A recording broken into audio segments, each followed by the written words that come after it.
Yes students for CA inter audit fast track course. So अब हम start करेंगे SA 610 using the work of internal auditor. जो मैंने आपको बताया रिमेनिंग एसएस के लिस्ट में, जैसे कि आपने देखा ये एसए भी है। और वो मैं अपने फाइनल से के जो वीडियो है उसका मैं कटआउट आपके साथ शेयर करूंगा। ऑल राइट, लेकिन सिर्फ उतने ही पॉइंट्स जो इंटर सीए लेवल के लिए इंपॉर्टेंट हो सकते हैं, not the whole final C audit pronouncement of course. All right, तो इंटरनल ऑडिटर का काम हम कैसे यूज कर सकते हैं, जैसे कि हमने सीखा था सेक्शन 138 ऑफ कंपनीज एक्ट 2013, कुछ सिलेक्टेड कंपनीज को इंटरनल ऑडिट का कंसेप्ट एप्लीकेबल हो सकता है। तो अगर मैं ऑडिटर ऑफ फाइनेंशियल स्टेटमेंट हूं तो मैं इंटरनल ऑडिटर का काम कैसे यूज कर सकता हूं एंड कौन सी चीजों का ध्यान रखना है। ऑलराइट, सो आपके सामने वो पूरा डिस्कशन अब आएगा, that particular video cut out. उसमें आगे पीछे कुछ पॉइंट्स दिख रहे हैं तो आप उसे इग्नोर कर देना, सिर्फ जो वीडियो में डिस्कस हो रहा है you should consider only those points for your inter-C level preparation. All right, thank you so much. SA 610 using the work of internal auditor. I need to create a particular situation over here to understand that what are they trying to say. Let us say that you are conducting audit of financial statements of X Limited. So you are ABC firm. So you are technically called as the external auditor or the statutory auditor. In this essay, if you call yourself as external auditor, it will be better. Rather than calling yourself as statutory auditor, आप external auditor ये word थोड़ा ज्यादा use करो ये essay के अंदर। तो जो फाइनेंशियल स्टेटमेंट्स को ऑडिट कर रहा है वो external auditor. And let us say that audit of internal controls of x limited, ये पीक्यूआर फर्म ऑडिट कर रहा है, तो ये हो गया इंटरनल ऑडिटर। अच्छा, अब कहना इसे कि आपको अगर सेक्शन 138 ऑफ कंपनीज एक्ट 2013 का नॉलेज है, डोंट वरी, हम लोग ये सेक्शन को डिस्कस करने वाले हैं, इंटरनल ऑडिट का अलग से टॉपिक आएगा तभी। इस वक्त मैं सेक्शन का डिटेल डिस्कशन नहीं कर रहा हूं, बट आई होप कि आपको ये पता है, बिकॉज इंटर सी लेवल पे भी ये था कि इंटरनल ऑडिटर जो होता है वो या तो एक्सटर्नल पर्सन हो सकता है, प्रैक्टिसिंग पर्सन, या तो कहना इसे internal auditor can also be an employee of the company. Yes, yes sir. So या तो कोई एक्सटर्नल पर्सन हो सकता है, या तो it can also be an employee of the company. All right, तो बॉस अगर आप एबीसी फर्म हो, if you are the external auditor, ABC firm, if you want to use the work of the internal auditor, then in that case you are going to apply this SA 610 using the work of internal auditor. अब SA 610 के ना clearly starting से दो अलग अलग discussions चल रहे हैं, दो रास्ते हैं, दो अलग अलग अप्रोच है जिसके बारे में आपका जानना जरूरी है। Everyone please come to the content. बस मैं स्क्रीन पे थोड़ा बहुत लिख रहा था ताकि आपका फोकस रहे, नथिंग एल्स, बाकी यहां पे सब है, don't worry. SA 610 using the work of internal auditor. SA 610 describes how external auditor can use the work of internal auditor. There are two different approaches. सबसे पहले तो ये जान लेना जरूरी है, that can be used by the external auditor. अच्छा सुनो, ये पूरे ऐसे के लिए मैं बन जाऊंगा एक्सटर्नल ऑडिटर यानी ऑडिट ऑफ फाइनेंशियल स्टेटमेंट्स, और आप बन जाओगे इंटरनल ऑडिटर यानी ऑडिट ऑफ इंटरनल कंट्रोल्स। अब अगर आपका काम मुझे यूज करना है तो दो अलग अलग अप्रोच है। सबसे सेंसिटिव डिस्कशन तो यही है, जिसने ये मिस कर दिया प्रॉब्लम हो गया।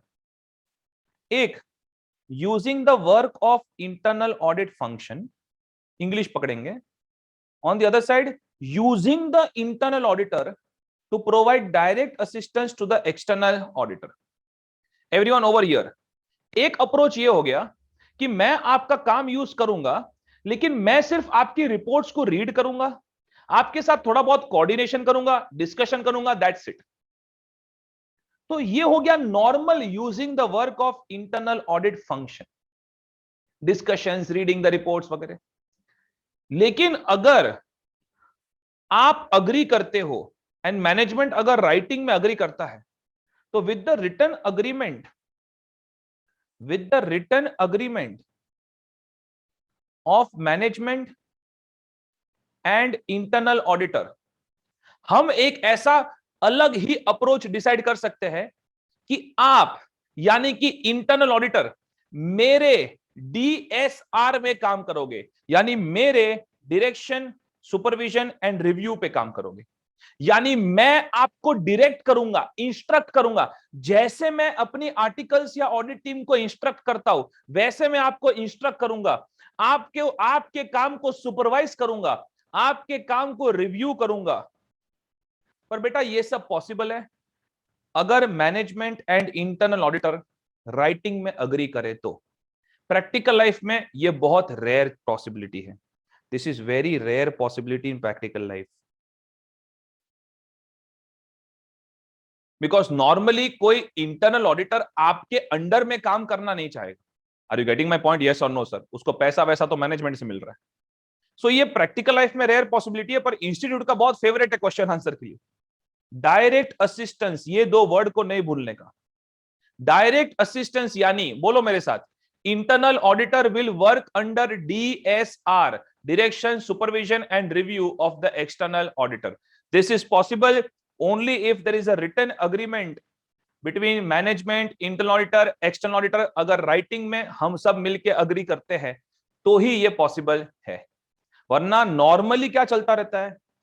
नॉर्मल जनरल सर्कमस्टेंसेस में यही चलता रहता है, जहां पे मैं इंटरनल ऑडिटर का काम यूज करता हूं जैसे कि कोई भी दूसरे प्रोफेशन का काम यूज कर रहा हूं, उसी तरीके से using the work of internal audit function without direct assistance. Understood this? Is everyone clear with this? Yes or no sir? Yes sir. अच्छा, फिर अरे बाबा ये तो कॉमन सेंस है। SA 610 shall not apply if, बेटा ये इसका मीनिंग नहीं है, ये एरो निकाल देना प्लीज।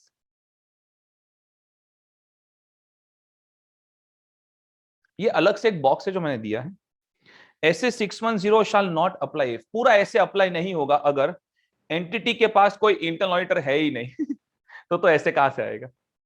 और दूसरा, एंटिटी के पास इंटरनल ऑडिटर है लेकिन इंटरनल ऑडिटर का जो स्कोप है वो रेलेवेंट नहीं है।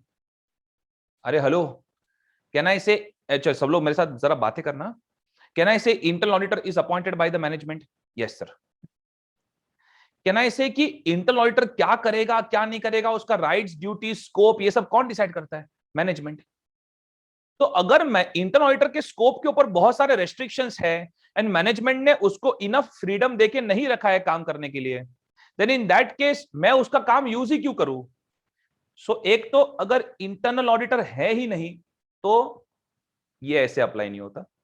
दूसरा, इंटरनल ऑडिटर है लेकिन उसका काम रेलेवेंट नहीं है तो ये ऐसे अप्लाई नहीं होता।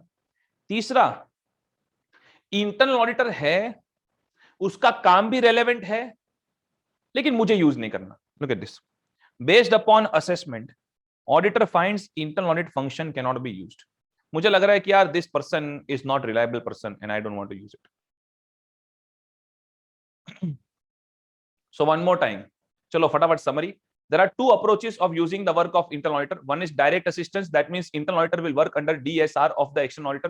This is possible only if there is a written agreement between the management, internal auditor, and external auditor. This is very rare scenario. Normally, what we find is that we use the work of internal audit function without direct assistance. That means we read their reports, we have a discussion with them, but they don't work under our DSR, direction, supervision, and review. SA 610 will not apply if there is no internal auditor, or the internal auditor is there but the work is not relevant, or the external auditor does not want to use the work of internal auditor. Then in that case SA 610 का कोई role ही नहीं होगा। इसलिए SA 610 सबसे पहले तो बहुत ज्यादा टाइम स्पेंड कर रहा है सिर्फ यही चीज के लिए कि सबसे पहले एक्सटर्नल ऑडिटर, तू है ना, इंटरनल ऑडिटर को पहले इवैल्यूएट कर ले, उसका CCO इवैल्यूएट कर ले। Are you getting my point? Yes or no, sir? Competence, capability, objectivity. Because अगर आपको उसके CCO पे डाउट है तो फिर मतलब ही नहीं यार उसका काम यूज करके। Evaluating the internal audit function, competence, capability, objectivity वो तो रहेगा ही। ये देखो, O, organizational status of internal auditor and his objectivity. जरा देखो इंटरनल ऑडिटर को क्या स्टेटस दिया गया ऑर्गेनाइजेशन के अंदर। ये स्पेसिफिकली जब इंटरनल ऑडिटर एम्प्लॉय होता है ना, एम्प्लॉय, तो देखना पड़ता है कि डायरेक्ट थोड़ा एग्जीक्यूटिव लेवल पे उसको पोजीशन दिया है कि नहीं दिया है। अगर लोअर लेवल पोजीशन देके रखा है उसको और उसके ऊपर 10 बॉस है तो कुछ मतलब ही नहीं है। तो उसका जरा हायरार्किकल स्टेटस देखना पड़ेगा कि हायरार्की में कहां पे बैठता है वो, एंड इज ऑब्जेक्टिविटी अनबायस्ड तरीके से काम कर पाता है कि नहीं कर पाता है, अनबायस्ड तरीके से काम कर पाता है कि नहीं कर पाता है। Then competence and capability, knowledge क्या है उसका, उसका अप्रोच क्या है। Competence and capability. Uh, approach, जरा ऑब्जर्व करो कि इंटरनल ऑडिटर का अप्रोच कैसा है, सिस्टमैटिक है, डिसिप्लिन है। अगर ओ सी है, अगर ये organizational status, competence, capability, approach, अगर ये सब आपको इनएडिक्वेट लग रहा है, then in that case you should not use the work of internal auditor. फिर तो बेटा ये ऐसे इधर ही खत्म हो जाएगा practical life. Determining, late us से कि उसका ओसीए बराबर है और आपको लगता है ठीक है इसका काम यूज कर सकते हैं। डिटरमाइनिंग द नेचर, अब ये सुनो, जब तक मैं डायरेक्ट असिस्टेंस वर्ड का यूज ना करूं तब तक आप दिमाग में उसके बारे में नहीं सोचोगे। डायरेक्ट असिस्टेंस एक अलग ही चीज है जहां पे इंटरनल ऑडिटर मेरे डीएसआर में काम करेगा, उसका ये ऐसे के अंदर अलग ही discussion. Are you getting my point? तो जब तक मैं डायरेक्ट असिस्टेंस की बात ना करूं तब तक आपको क्या सोचना है, जैसे नॉर्मली मैं उसका काम यूज कर रहा हूं वो मेरे इंस्ट्रक्शंस में काम नहीं कर रहा है। Understood this? Okay. Determining the nature and extent of work of internal audit function that can be used, कि अब क्या यूज कर सकते हैं, कौन सा काम यूज करवा सकते हैं या कौन सा काम यूज कर सकते हैं, उसका कितना उसके ऊपर भरोसा कर सकते हैं, व्हाट, हाउ मच। ओके, अब उसका काम यूज तो करेंगे ओसीए इवैल्यूएट करने के बाद। उसमें एक्सटर्नल ऑडिटर को क्या क्या कंसीडर करना है? सबसे पहले तो एक्सटर्नल ऑडिटर को कंसीडर करना है उसका scope, scope of internal auditors work. Because ऐसा क्यों, यहां पे लिखो, it is possible that management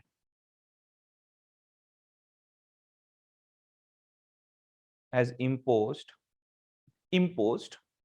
management has imposed a limitation on scope of audit of the internal auditor. It is possible that management has imposed a limitation on scope of audit of the internal auditor, because internal auditor का पूरा scope management decide करता है। जो सबसे important auditor है उसके ऊपर management का कितना सारा कंट्रोल है। अच्छा, इंटरनल ऑडिट बेटा, इंटरनल ऑडिटर कौन से स्टैंडर्ड्स यूज करता है? उसके तो अलग ही स्टैंडर्ड्स है, स्टैंडर्ड्स ऑन इंटरनल ऑडिट, और वो भी रिकमेंडेटरी अभी तक। So look at this, external auditor should consider the scope of internal auditors work. Then अब थोड़ा सेंसिटिव, अब जो आप देखने वाले हो ना बेटा, ये सब एमसीक्यू के लिए बहुत इंपॉर्टेंट है। ये दो नेक्स्ट पॉइंट, 2 पॉइंट एमसीक्यू के लिए बहुत इंपॉर्टेंट है। ओके बॉस, ये ऐसे क्लियरली दो चीज पूरे ऐसे में बोलते हैं, पूरे ऐसे में ये बार बार पॉइंट्स दिखेंगे आपको, कि ऐसे जितने भी एरियाज हैं जहां पे सिग्निफिकेंट जजमेंट रिक्वायर्ड है, लाइक मटेरियलिटी का calculation, like audit risk analysis, understood this, या एस्टिमेट्स विद हाई अनसर्टेनिटी का ऑडिट, ये सब जगह पे एक्सटर्नल ऑडिटर पूरी तरीके से खुद ही काम करेगा। So the areas where high judgment is involved, significant judgment is involved, there external auditor will work completely on his own. Are you getting my point? Yes or no, sir? तो बेटा direct assistance का जब मैं concept पढ़ाऊंगा तो वहां पे भी ये पॉइंट होगा कि बहुत सिग्निफिकेंट जजमेंट के एरिया में तुम इंटरनल ऑडिटर का डायरेक्ट असिस्टेंस नहीं ले सकते, because judgments are to be made by you. ये बहुत इंपॉर्टेंट है एमसीक्यू के लिए। All significant judgment should be made by external auditor. ये देखो तो इधर एस्टेरिक मार्क करके देखो, एग्जांपल्स दिए सिग्निफिकेंट जजमेंट के, सिग्निफिकेंट जजमेंट के एग्जांपल्स दिए, examples of significant judgment. Okay, risk का एनालिसिस करना, कोई भी टेस्ट आप परफॉर्म कर रहे हो तो वो टेस्ट सफिशिएंट है कि नहीं, मैनेजमेंट के गोइंग कंसर्न का एनालिसिस करना, मैनेजमेंट के जो आज, इसलिए तो सब 5, 40, 50, 60, 70 के बाद ये सब पढ़ा रहा हूं मैं, सो मैनेजमेंट के जो अकाउंटिंग एस्टिमेट्स है, हाई अनसर्टेनिटी वाले एस्टिमेट्स, खास करके हाई अनसर्टेनिटी वाले एस्टिमेट्स, वो तो आप इंटरनल ऑडिटर का एनालिसिस नहीं करने दोगे उसके ऊपर। जो भी फाइनेंशियल स्टेटमेंट्स में डिस्क्लोजर्स है, नोट्स टू अकाउंट्स, वो एडिक्वेट है कि नहीं, और जो बाकी आपकी ऑडिट रिपोर्ट में मैटर्स जा रही है, you can not just give it to the internal auditor. Are you clear with this? Yes or no sir? Yes sir. दोस्तों ये आपको एमसीक्यू में पूछेंगे। Next, procedures to be performed by external auditor to determine internal auditors functions adequacy. Adequacy word को circle करो। कितने अलग अलग क्वेश्चन पॉसिबल है देखो। अब सुनो, अब कहां पे आ चुके हम लोग? इंटरनल ऑडिटर ने अपना काम कर लिया है, डायरेक्ट असिस्टेंस में नहीं है, डायरेक्ट असिस्टेंस में नहीं, खाली ऐसे हमारे साथ कोऑर्डिनेट कर रहे हैं। तो इंटरनल ऑडिटर ने अपना काम कर लिया है, वो आपको वो उसका रिपोर्ट आपको सबमिट कर रहा है कि जरा आपको जो भी रीड करना है कर लो आप। ठीक है, तो उसका काम एडिक्वेट है कि नहीं मुझे कैसे पता चलेगा? मैं जरा इंक्वायरीज करूंगा, इंटरनल ऑडिट डिपार्टमेंट में जो भी लोग हैं उनका जरा इंक्वायरीज करूंगा, उनकी प्रोसीजर्स को ऑब्जर्व करूंगा। अब look at this, reviewing the internal audit functions, work program and working papers only if internal auditor has provided such access.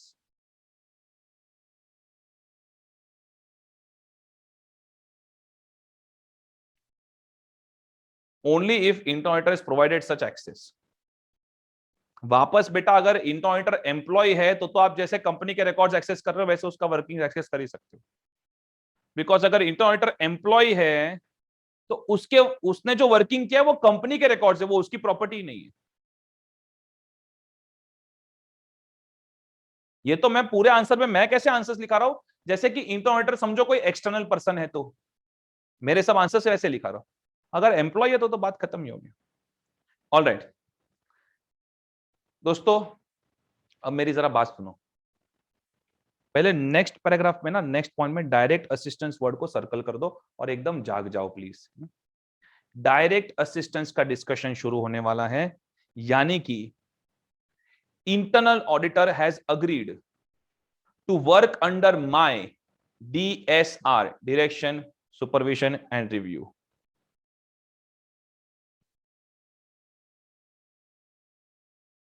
Direct assistance. Alright, आगे के पॉइंट्स आप देखोगे सारे डायरेक्ट असिस्टेंस के पॉइंट है। भले लिमिटेड पॉइंट्स है but you have to be careful over here. Alright everyone, look at this. Prior to using internal auditors to provide direct assistance for the purposes of audit, मतलब इसके पहले कि आप internal auditor को use करो to provide direct assistance, the external auditor shall, module question, first obtain written agreement from the management. मैंने ये तो स्टार्टिंग में कहा आपको कि अगर आप चाहते हो कि इंटरनल ऑडिटर आपके DSR में काम करे तो सबसे पहले तो मैनेजमेंट से रिटन अग्रीमेंट चाहिए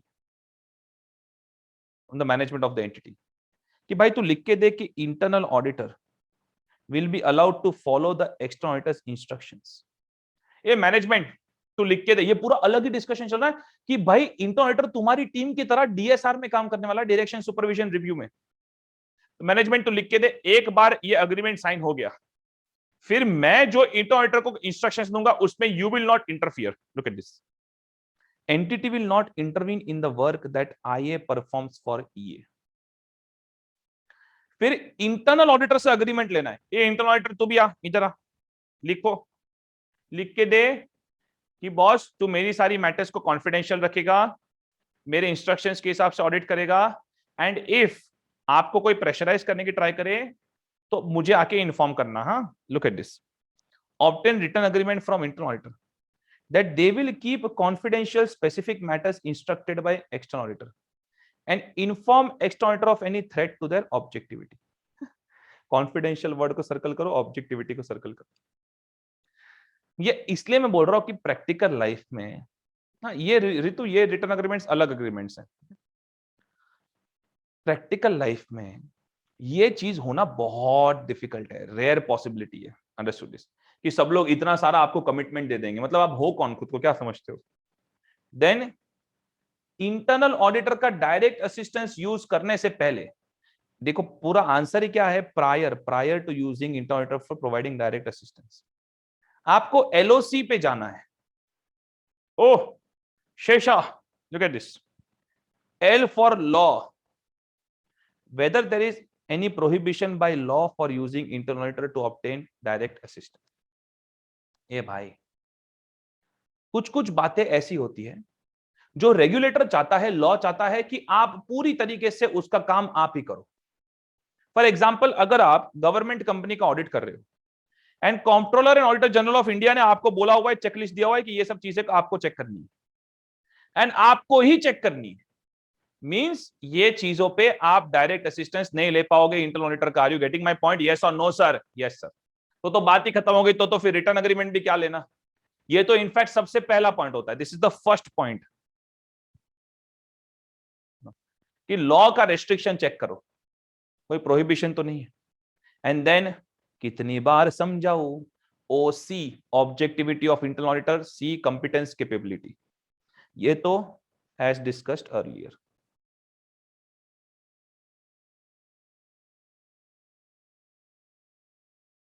एज डिस्कस्ड अर्लियर।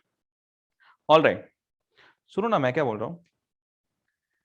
मैं ये वाला पॉइंट पढ़ा था, डोंट वरी, पर मेरी जरा 2 मिनट बात सुनो। एक्सटर्नल ऑडिटर जब इंटरनल ऑडिटर को डायरेक्ट असिस्टेंस के लिए यूज करने वाला होता है, तो कहना इसे एक बार उसका स्कोप भी देख लेना चाहिए कि कहीं उसका वर्क रेलेवेंट तो है कि नहीं है। मैनेजमेंट ने क्या स्कोप पे रेस्ट्रिक्शन डाला हुआ है वो भी देख लेना चाहिए। Yes or no sir? Yes or no sir? अरे हाँ कि ना? हाँ कि ना? No sir, no sir. I tell you why. बेटा, जब हम लोग डायरेक्ट असिस्टेंस का डिस्कशन नहीं कर रहे थे, यानी जब मैं नॉर्मल डिस्कशन कर रहा था विदाउट डायरेक्ट असिस्टेंस, तो मैं बहुत बार मैंने ये पॉइंट बोला कि हमको स्कोप देख लेना चाहिए, कहीं मैनेजमेंट ने कुछ रेस्ट्रिक्शन तो नहीं डाला है स्कोप के ऊपर। पर एक बार अगर इंटरनल ऑडिटर डायरेक्ट असिस्टेंस के लिए अग्री कर लेता है, फिर तो उसको क्या इंस्ट्रक्शन देना है, उसके पास क्या काम करवाना है, वो पूरा स्कोप तो आप डिसाइड करोगे ना। तो मैनेजमेंट के रेस्ट्रिक्शन का कोई असर ही नहीं रहेगा, बिकॉज हमने मैनेजमेंट से तो साइन करवा के ले लिया है कि आप इंटरफियर नहीं करोगे उसके बाद।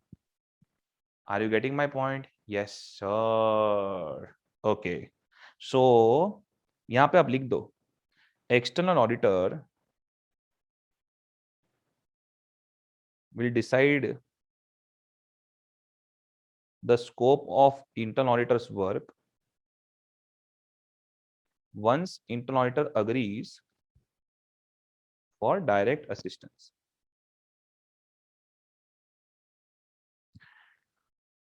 Once internal auditor and management agree for direct assistance. तो मैं इसको फिर यहां पे आपने स्कोप वाला पॉइंट अगर लिखा ना कि समझो इंटरनल ऑडिटर के स्कोप पे रेस्ट्रिक्शन रहेगा, तो मतलब फिर आप रट क्या, आपको समझ में नहीं आ रहा है concept. External auditor will decide the scope of internal auditor's work once internal auditor and management agree for direct assistance. Yes sir, yes sir. Okay, अब नेक्स्ट पॉइंट एमसीक्यू। एमसीक्यू बोलता तो सब इंटरेस्ट में आ जाता है, मेरे को लग रहा है हर एक पॉइंट में एमसीक्यू बोलना चाहिए। Determining the nature and extent of work that can be assigned to internal auditors providing direct assistance depends upon these factors. मैं उसके पास क्या काम करवाऊंगा, डायरेक्ट असिस्टेंस में कितना काम करवाऊंगा, क्या काम करवाऊंगा, will depend upon these factors. First, ROMM, because tell me, अगर ROMM is high, then in that case I am not going to use, I am sorry, short में लिख देता हूं, then I am not going to use him for direct assistance, because जहां पे ROMM high है वहां पे मैं उसका नॉर्मल काम यूज नहीं कर रहा हूं, डायरेक्ट असिस्टेंस की बात ही कहां थी। All right, evaluation of threats to objectivity and competence. बेटा अगर ओसी इज इनएडिक्वेट तो नो डायरेक्ट असिस्टेंस। अरे मेरे भाई, अगर ऑब्जेक्टिविटी एंड कॉम्पिटेंस के ऊपर डाउट है, अगर ऑब्जेक्टिविटी एंड कॉम्पिटेंस के ऊपर डाउट है, इन दैट केस मैं नॉर्मल काम यूज नहीं करता तो डायरेक्ट असिस्टेंस कहां से करूंगा मैं। Next, amount of judgment involve. Tell me if there are areas of high judgment, वहां पे मैं नॉर्मल काम यूज नहीं करता हूं तो डायरेक्ट असिस्टेंस कहां से यूज करूंगा मैं। हाई जजमेंट के जो एरियाज है वहां पे no direct assistance. Look at this, areas where IA should not be used for direct assistance, where room is high, where there is a doubt over competence and objectivity, where judgment is high, such areas. So ये जो बेटा ये point है ना, कि ना, ये पूरा पॉइंट पूरे ऐसे में कॉमन है, चाहे डायरेक्ट असिस्टेंस हो या विदाउट डायरेक्ट असिस्टेंस। अगर हाई रिस्क के एरियाज है, हाई जजमेंट के एरियाज है, या ऑब्जेक्टिविटी कंपिटेंस पे डाउट है, तो आप उसका काम यूज नहीं करोगे। Am I clear with this? Yes or no sir? Right down this point is common point for full SA, for whole SA. क्या है ना, 4-5 घंटों के बाद बच्चों पे भरोसा नहीं करना चाहिए। उनके यस और नो की कोई वैलिडिटी, क्रेडिबिलिटी नहीं रहती। Inherent limitations, common point for whole SA, इसलिए हम लोग बीच में 1 घंटा सो जाते हैं। नेक्स्ट, एक्सटर्नल ऑडिटर शाल, अच्छा बाबा, अब मैंने उसका काम मैं यूज करने वाला हूं डायरेक्ट असिस्टेंस के लिए। मैं एक बात बता देता हूं, इधर आ जाओ तो जरा, पेज नंबर 177 पे आ जाओ, पेज नंबर 177। ये जो सारे एरियाज हैं, ये जहां पे हम लोग नॉर्मल उसका काम यूज करते हैं, कहना इसे ये सारे एरियाज में मैं डायरेक्ट असिस्टेंस भी ले सकता हूं। Hello, A hello, hello, yes of course yes, ये सारे एरियाज में मैं डायरेक्ट असिस्टेंस पे भी ले सकता हूं। Understood this? सो ये सारे एरियाज में आप काम यूज कर सकते हो विद और विदाउट डायरेक्ट असिस्टेंस, विद और विदाउट डायरेक्ट असिस्टेंस।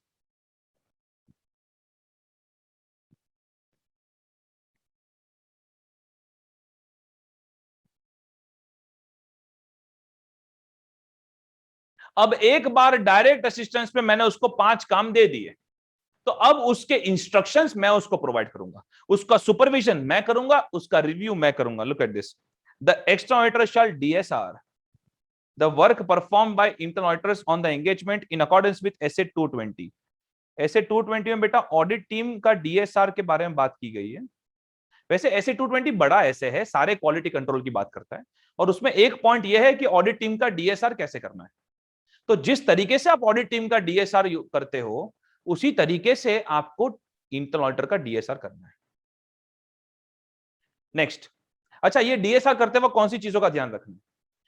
वो बोल रहे कि सुनो भाई, तुम्हारी टीम तो फिर भी इंडिपेंडेंट होती है, इसका डीएसआर थोड़ा और डिटेल में करना, because internal auditor is not completely independent of the entity. भले वो तुम्हारी टीम की तरह काम कर रहा है, बट तुम्हारा टीम नहीं है वो।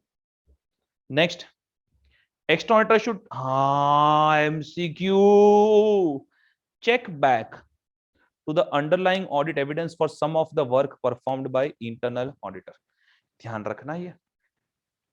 सुनो, अगर 1-2 मिनट बैठ रहा हूं खाली, अगर 600 ट्रांजैक्शंस हैं जो मैंने टेस्ट ऑफ कंट्रोल्स करने के लिए इंटरनल ऑडिटर को दिए, ठीक है, ये 600 ट्रांजैक्शंस में से at least 50-60 transactions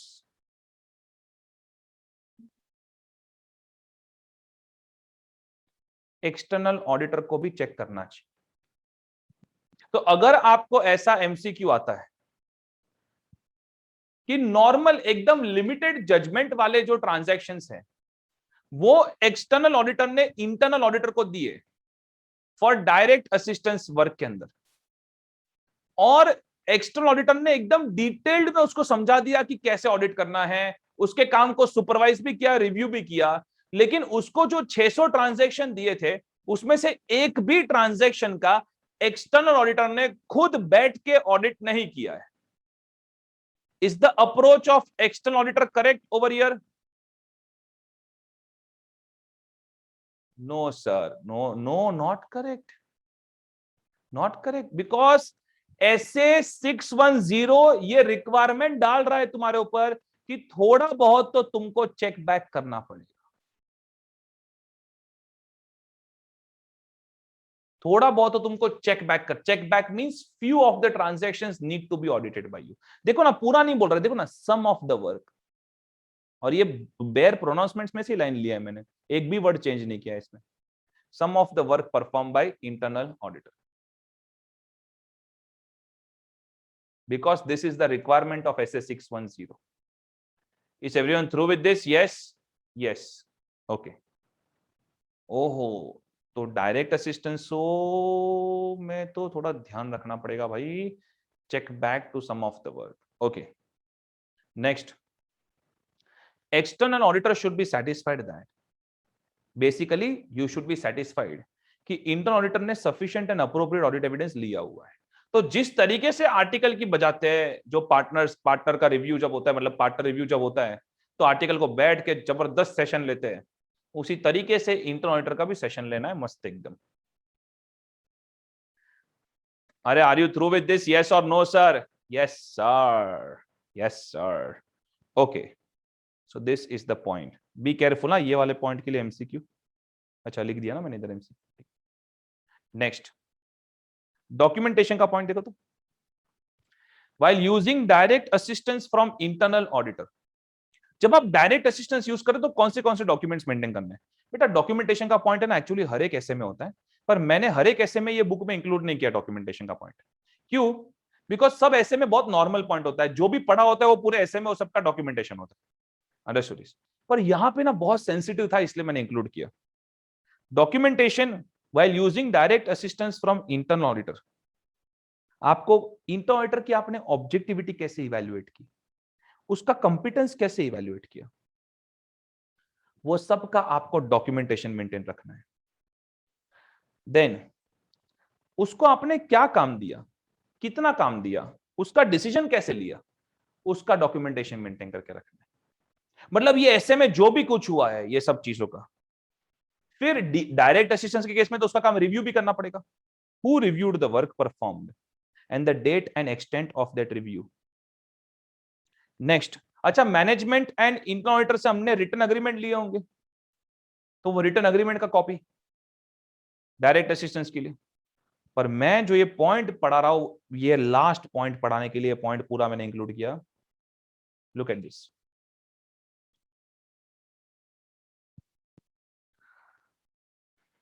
all right, Baahubali ji, let us say that आप इंटरनल ऑडिटर हो एंड मैं एक्सटर्नल ऑडिटर, एंड हमने अग्री किया है कि आप मुझे डायरेक्ट असिस्टेंस देने वाले हो. मैनेजमेंट सबने अग्री कर लिया है. 600 ट्रांजैक्शन का कंट्रोल का टेस्टिंग का काम मैंने आपको दिया. ऑलराइट, एंड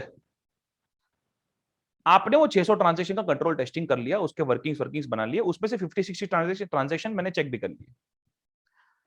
वो जो 600 ट्रांजैक्शन का आपने वर्किंग किया है, वो प्रॉपर्टी किसका हुआ? आईए इंटरनल ऑडिटर का कि ईए एक्सटर्नल ऑडिटर का? Everyone needs to type.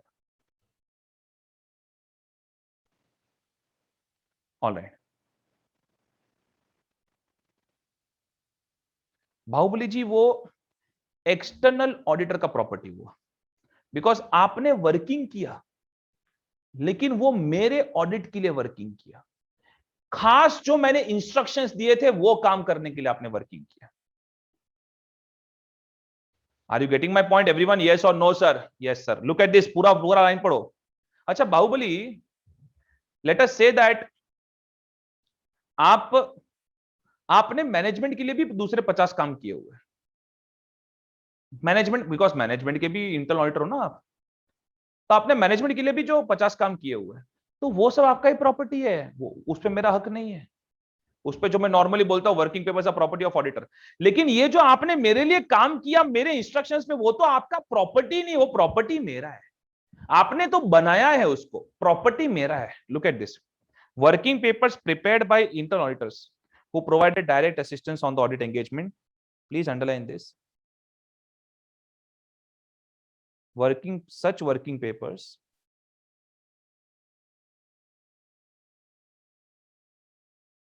are the property of external auditor.